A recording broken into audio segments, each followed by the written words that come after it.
جو قدسی حشر میں پوچھیں گے مجھ سے کس کا پیرو تھا، کہوں گا کر کے سے اونچا امام احمد رضا خاں کا بجے گا حشر تک ڈنکا۔ السلام علیکم ورحمۃ اللہ وبرکاتہ۔ نحمده ونصلي ونسلم على رسوله الكريم اما بعد فاعوذ بالله من الشيطان الرجيم ان الله وملائكته يصلون على النبي يا ايها الذين آمنوا صلوا عليه وسلموا تسليما صلی اللہ تعالی علی النبی الامی وآلہ صلی اللہ تعالی علیہ وسلم صلاۃ و سلاما علیک یا رسول اللہ۔ محترم سامعین، درس کے ساتھ ساتھ آج مرحوم حاجی محمد حسین یوسف صاحب، مرحوم محمد حنیف ابو بکر صاحب اور مرحوم عبد القادر قاسم صاحب اور مرحومہ حجیانی حوا بائی کے ایصالی ثواب کی مجلس بھی ہے۔ اللہ تعالیٰ ان کی ہم سب کی مغفرت فرمائے، ان کی قبروں کو رسول اعظم کے نور سے منور فرمائے۔ درس میں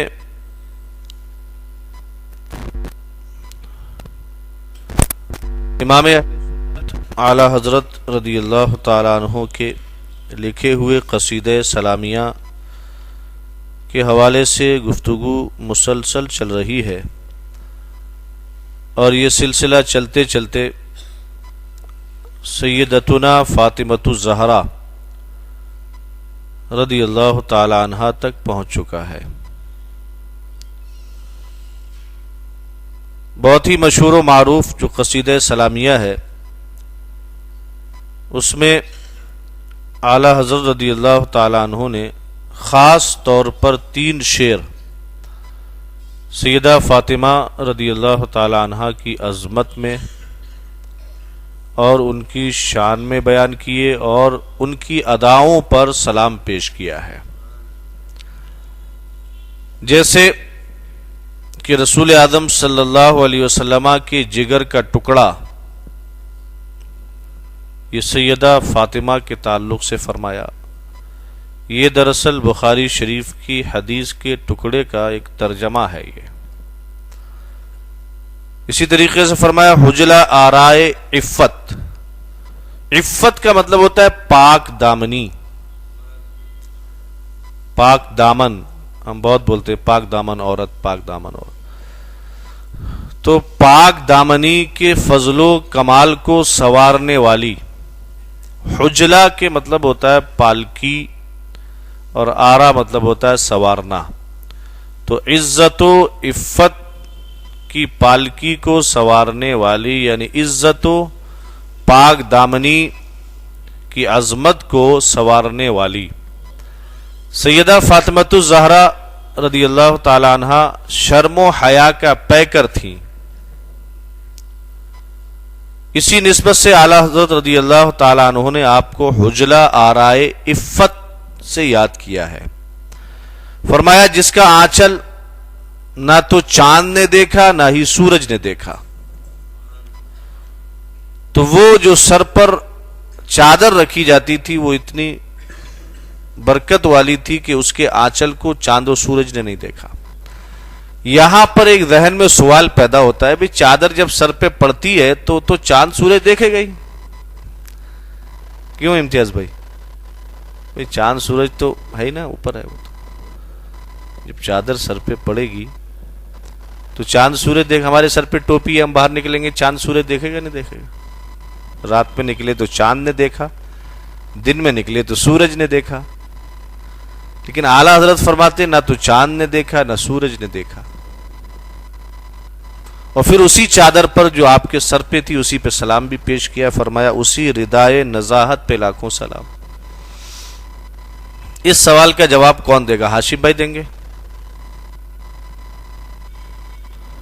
کہ بھئی جب چادر ردائے نزاہت کا مطلب ہوتا ہے طہارت و پاکیزگی کی چادر, اور اسی چادر پر اعلیٰ حضرت نے سلام پیش کیا, اور وہ چادر سر پہ ہوتی تھی, ہے نہیں؟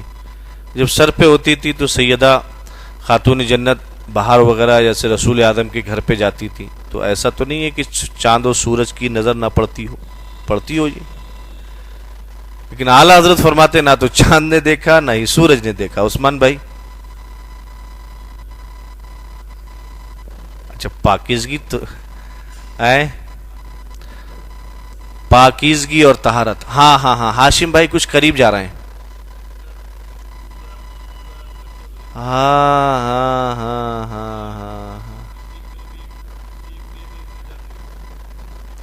ہاشم بھائی کچھ قریب پہنچے. یہ صحبت ہے درس کی صحبت ہے. ہاں ہاں ہاں اب کچھ سمجھے ہیں ہاشم بھائی. اب میں پورا آپ کو سمجھا دیتا ہوں. اصل میں آنچل کہتے ہیں چادر کے اس کنارے کو جو سامنے کے حصے پہ ہوتا ہے, سمجھ رہے ہیں؟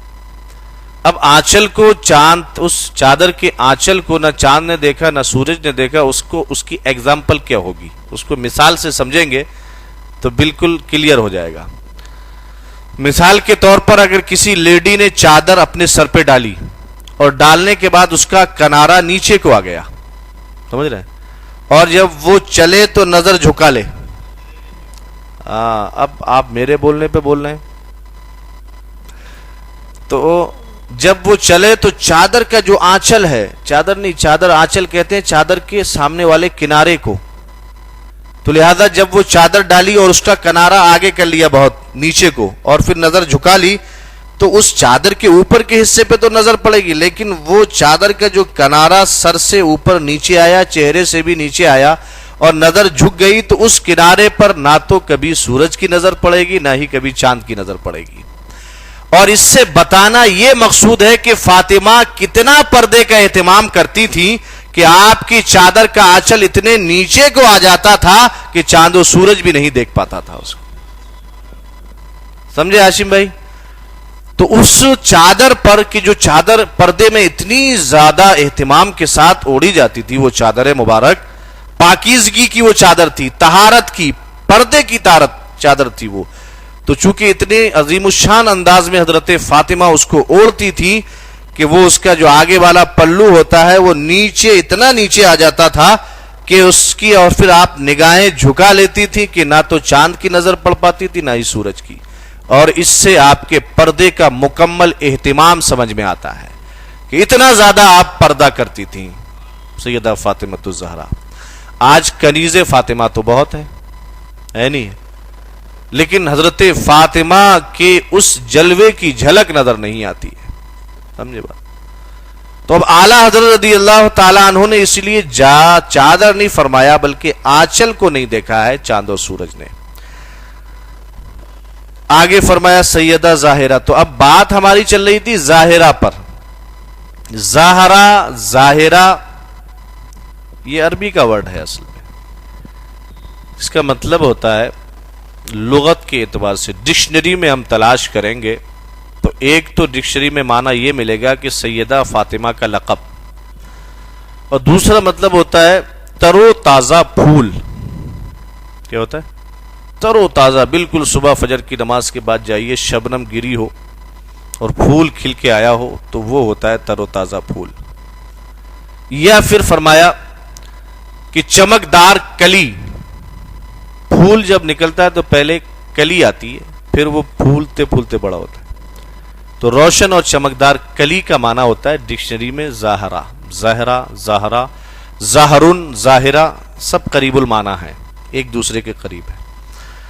اب سیدہ فاطمہ الزہرا رضی اللہ تعالی عنہ کا جو لقب ظاہرہ ہے یا ظاہرہ ہے, آپ کو اس لیے کہا جاتا ہے کہ بہت سی خصوصیات اس میں آئی ہیں, لیکن ایک یہ ہے کہ جس طریقے سے عورتیں ہر مہینے بیمار ہوتی ہیں جو مرض فطری طور پر انہیں لاحق ہوتا ہے ہر مہینے، سیدہ فاطمہ اس سے پاک و صاف تھیں. سمجھ رہے میری؟ امام نبہانی نے آپ کے خصائص میں بیان کیا ہے کہ آپ کو وہ بیماری نہیں آتی تھی، جب آپ کے بچے پیدا ہوتے تو اسی وقت آپ پاک و صاف ہو جایا کرتی تھی، حتیٰ کہ کبھی آپ کی نماز قضا نہ ہوتی تھی.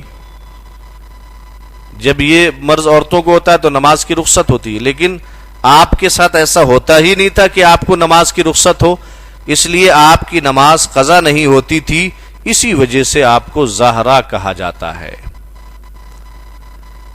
اب اس کے تعلق سے بہت گہرائی گیرائی میں علماء اکرام نے بیان کیا ہے، نہیں ہے؟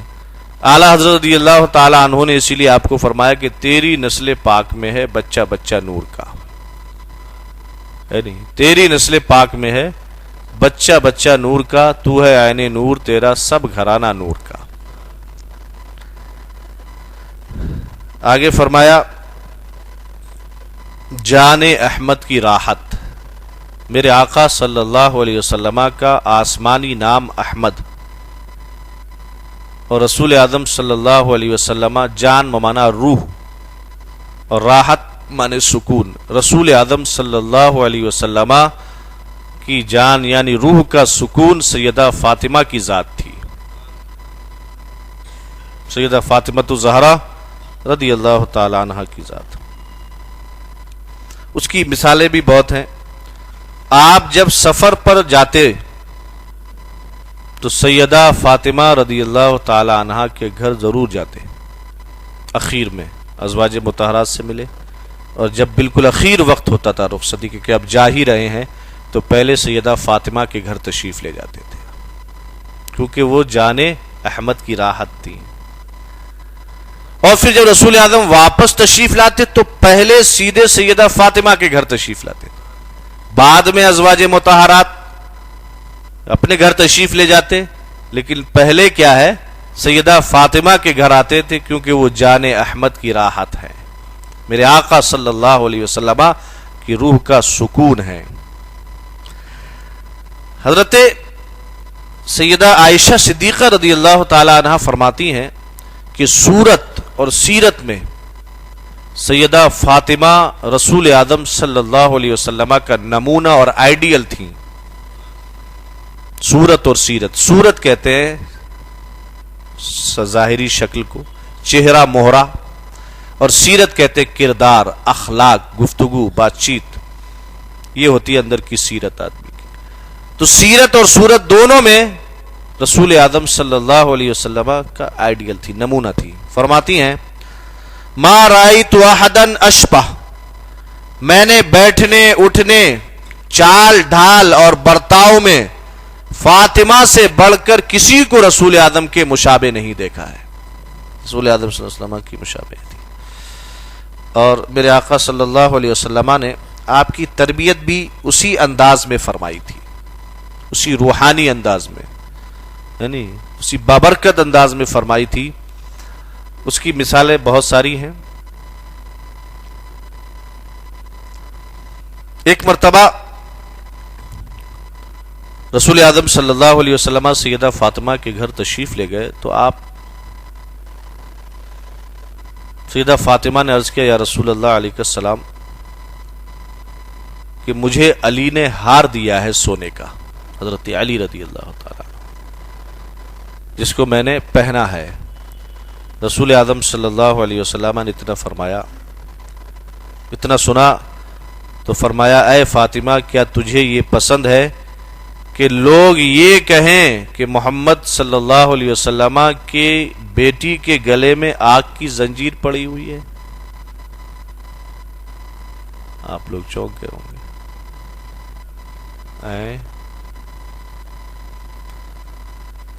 اصل میں کیا ہے اس کو تھوڑا گہرائی میں جا کے مجھے سمجھانا پڑے گا.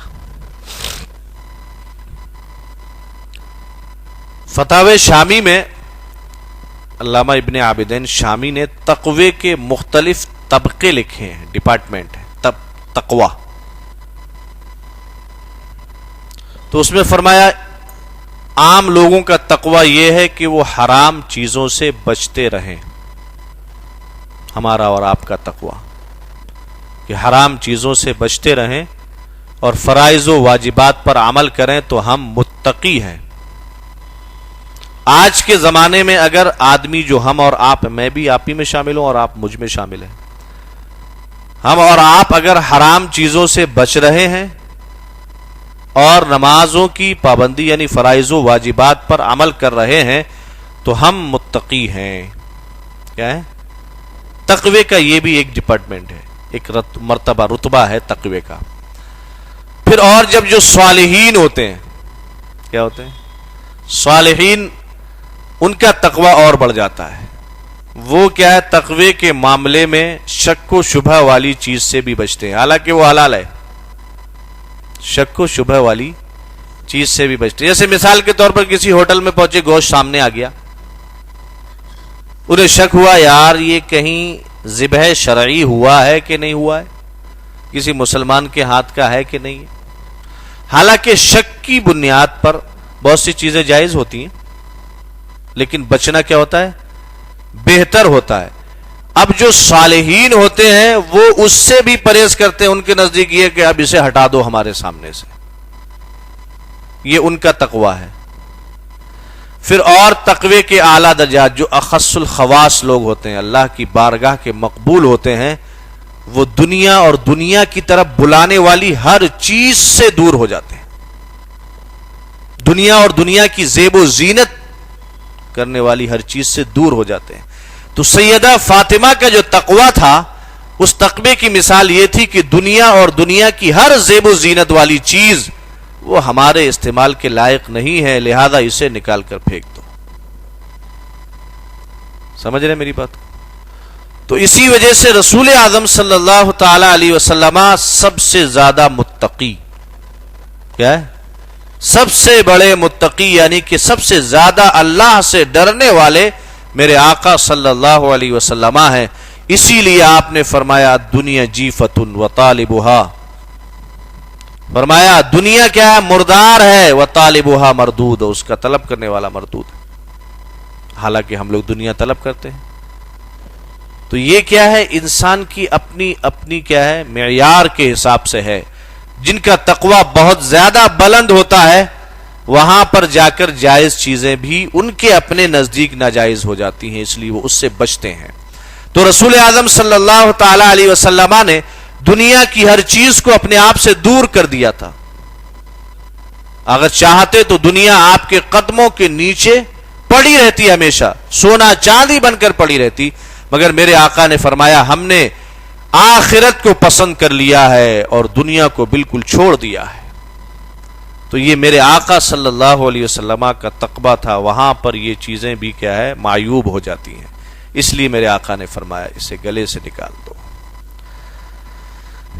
اب گلے سے نکالنے کا حکم رسول اعظم نے دیا. اب یہاں پر رسول اعظم کی تربیت کا جلوہ ہے نہیں ہے کہ سیدہ فاطمۃ الزہرا رضی اللہ تعالی عنہا نے یہ نہیں سوچا کہ رسول اعظم نے استعمال کے لیے منع کیا لہذا میں اٹھا کے رکھ دوں، حسن کی شادی میں کام آئے گی، حسین کی شادی میں کام آئے گی، حسن و حسین کے بچے ہوں گے ان کے کام آئے گی.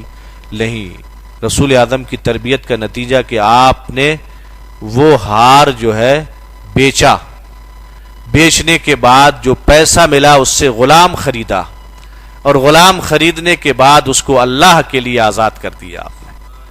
یہ ہے تربیت رسول کا ایک جلوہ، جیتا جاگتا جلوہ ہے. وقت کافی ہو گیا ہے، باتیں بھی بہت ہیں سیدہ فاطمہ کے تعلق سے، کیونکہ ان کی زندگی کے ہم نقوش سنتے رہتے ہیں. پھر انشاءاللہ موقع رہا تو آنے والے درس میں کچھ باتیں اور ہیں انشاءاللہ بتائی جائیں گی. استغفر اللہ لی ولکم ولسائر المؤمنین والمؤمنات.